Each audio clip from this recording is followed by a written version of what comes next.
What's going on, everyone? Welcome back to the Scale News Update. If you're not familiar with the show, this is where we talk about the news topics that happened in the scale world of RC over the past week.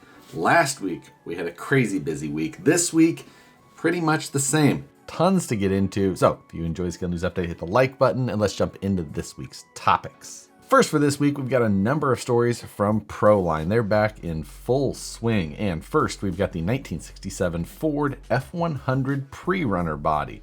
Now, this body is a 12.3-inch wheelbase specifically fit for, like our solid axle scale platforms, and they show it with the twin I-beam Proline kit that they also offer. So again, perfect for custom builds, or if you've got this pre-runner kit on something and you just need a body to fit it, a solid choice.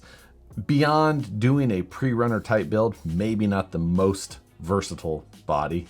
Putting this on a straight up rock crawler or scale, runaround truck might not look fantastic, but at the same time, you get creative, maybe it could look pretty decent. So who knows? It'd be interesting to see if anybody does something besides just a high-speed desert type runner. There's been a number of popular F100s in the full-size world, so tons of options to look onto if you're looking for some inspiration. And we also get the full details on the 93 Ford Ranger. Similar to the F100, 12.3-inch wheelbase, pre-runner-esque body.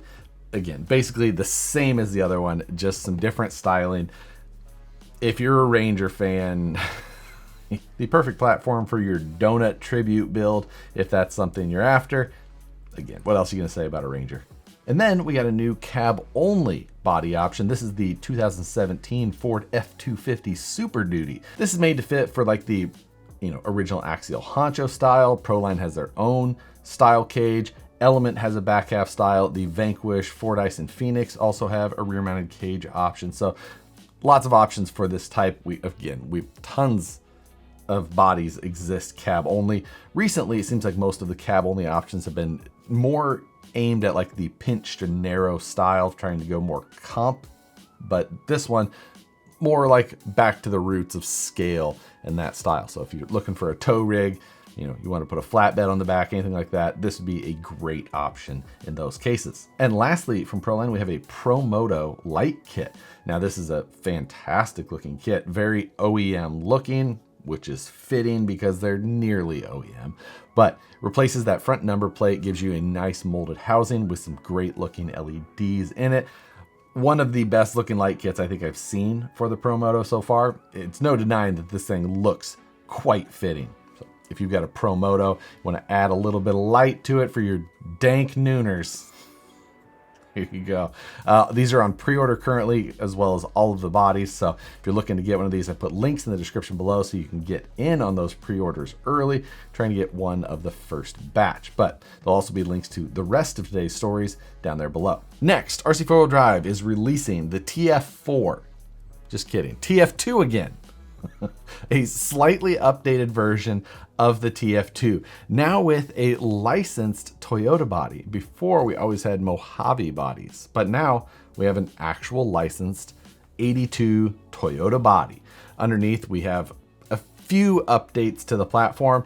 This platform's like coming up on 15 years old, pretty much like it was. Still not a performer. Not a lot of updates in that area. Some very basic construction updates to the running gear. They did make it a spring under version on this one, which I don't think that this Toyota pickup came in spring under. Nonetheless, 1.7 wheels that are a new stamp style that is more styled after OEM style wheels. So those look pretty decent. The body now has an opening hood with a detailed engine bay, the 22R. RE, one of those, but it's got a bunch of detail there. It's got some stickers in the engine bay. Looks pretty nice in that respect, especially. It's coming in two different colors, red and blue. Both have some, graphic styling to it, so they're not just a solid color. The paint looks good. They did a nice job of detailing that out. Overall, some nice updates to this. But again, this is a very old platform with a lot of hiccups still in it that still just kind of remain. In the end, you're paying the $550 some odd for this for the styling, not for the performance or the durability, longevity, those things. We did get some updated styling though. I think they did a good job in that respect. So as long as you're okay paying the $550 some odd for this truck, for the styling mainly, go ahead and click buy. And while you're clicking around, go ahead and click down the channel membership options. Channel memberships help support the channel a little bit more, like the scale news. You get access to the videos a little early, like the scale news the night before. And then you also get After News Delight, which is an extended version of the news where we go a little bit more in depth on each of the topics throughout. There's also some specific member only, just candid videos behind the scenes here and there, but more than anything, it just, again, helps support the channel, and I appreciate that. If you're interested in that, there's more information in the description below. This Wednesday, 6 p.m. Pacific, 9 p.m. Eastern, live stream takeover, and this week, James Knight will be joining Matt and I for a special announcement from James. Talking with James over the last few days, he wanted to come on and discuss the new era that is going to be Knight Customs, a new logo, some new updates. Come check it out. It's going to be fun. And we're going to talk about all the other upcoming things as well. And just a week behind the announcement of the Element Portal axles, we have an Element Portal Ecto available. Last week we talked about the axle sets that Element was selling separately with their new portal designs, and now we see the first full vehicle that they've released with those portals installed. Now this is the Ecto, however, it doesn't have the gatekeeper suspension that the original Ecto had. So you just have the linked version all the way around rather than a trailing arm style version. I believe that this is the only Ecto that comes that way. I could be mistaken, but I don't believe so. Beyond that, the portals, just like we saw before, with 2 front axles and some little toe link lockouts rather than an actual true portal style rear axle. Wasn't sure if we were going to see a difference in that, since this is on a scale truck now, and if they were going to try and go a more scale route or stick with this 2 front axle setup. But looks like that's the way that we're going. We do get the scratch and sniff style body, this time in a silver color. We previously had it in a black color on the Ecto. The portals did raise the cost of the truck by $50 was all, but one thing I did notice is that it appears that Element has now switched to a combo ESC receiver setup rather than the previous, separate setup that they had running a Surpass ESC and a FlySky receiver. So with the change to that 2-in-1 type receiver, they may have also changed the radio. So they don't specifically state it. The manual doesn't show the radio that's included anymore either. It may have now changed based on the 2-in-1 receiver to the very small, like 1/24th scale style radio that often comes with that setup. So they only raised the cost $50, but they may have taken a little bit of the value from the other areas to try and keep that price a little bit more competitive as they're trying to, aim for that market. Something to know, I haven't seen any further photos or anything like that specifically posted on social media. We'll have to see as more comes out, but something to consider when you're looking at the new options. Furitek posted up that they've got a new titanium cage option for the H10 Optic. And this got posted up on social media over the weekend, and there was a lot of comments around it, specifically comments based around some of the tube work styling. The tube work has the welding style used on this may not be the same level as you see on other aftermarket tube chassis available even from places overseas. There's also a number of other little things that pop up. This may be a prototype version or things like that, but there's a number of fitment issues very clear in their photos that they have on the website. The interior doesn't sit down in it. The rear flags on the back area of the cage that go up like little number plate options, they only have 1 screw in each of those, and it doesn't look like the second one lines up. Even in the small photo over my shoulder here, you can probably see how those flags aren't sitting parallel with each other. Again, this could just be an early version that they didn't really think about when they took the photos of. If this is the final quality of these cages, it's hard to maybe they look better in person. It's hard to say, but I do have one on the way to take a closer look at to see if the initial photos they decided to post are a accurate representation of what these things are going to be or not. So we'll see before too long. But if you're interested in more information on these, the price on it is reasonable if the quality is decent. If the quality is indicative of the initial photos, maybe this is not one to jump on too soon. Also available for the H10, Meus has posted some new aluminum machined body panels for the platform. These body panels are only $150 for the machined version, which is cheaper than the other machined aluminum panels that had already been available. Now, they did take and elongate the hood in the front, and once you start looking at that, it's kind of hard to not notice it too much. But they did it for a reason. They're trying to make room behind the grille to fit a light kit that they also released. They released some scale looking lights, kind of look like a Baja design style, roughly. So they're trying to fit that, but it looks like, or possibly they're still notching it based on the size that they made there. I think that they have a few different light kit options for this, but I'm not sure which ones are compatible with every situation. I think that more information will be coming on this before too long. They are going to offer these in a number of colors: clear anodizing, raw, purple, orange, pink as well. So if you don't mind that long hood, the extended nose, then they are a cheaper version of the panel set. So you can consider that when shopping. On last Wednesday's livestream takeover, Matt and I announced our newest upcoming series with an optic build off. Now, previously we've done a budget build off with a wheel, and the wheel determined a lot of the fate of our weeks. This time we're going to do something similar, but the wheel is much more volatile. However, we got rid of the budget. So it's just a build off between the two, but the wheel has some wild options on it, including having to swap trucks. Just middle of the project, we gotta swap trucks. And we're going to remove the options once we land on them, so there's a pretty good chance of hitting most of the things on there.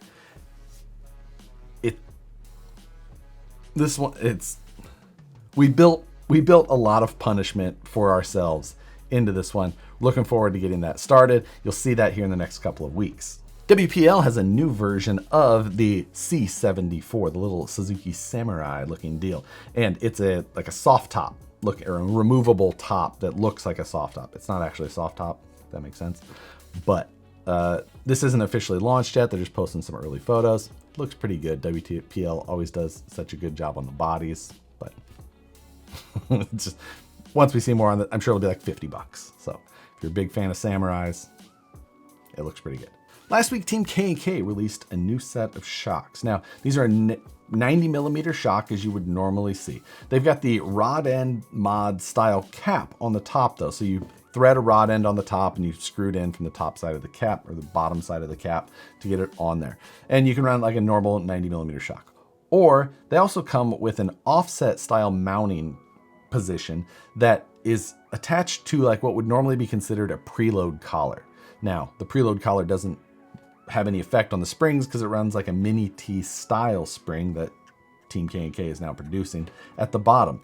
So instead, you've got the preload collar that you can just spin down to adjust the total length.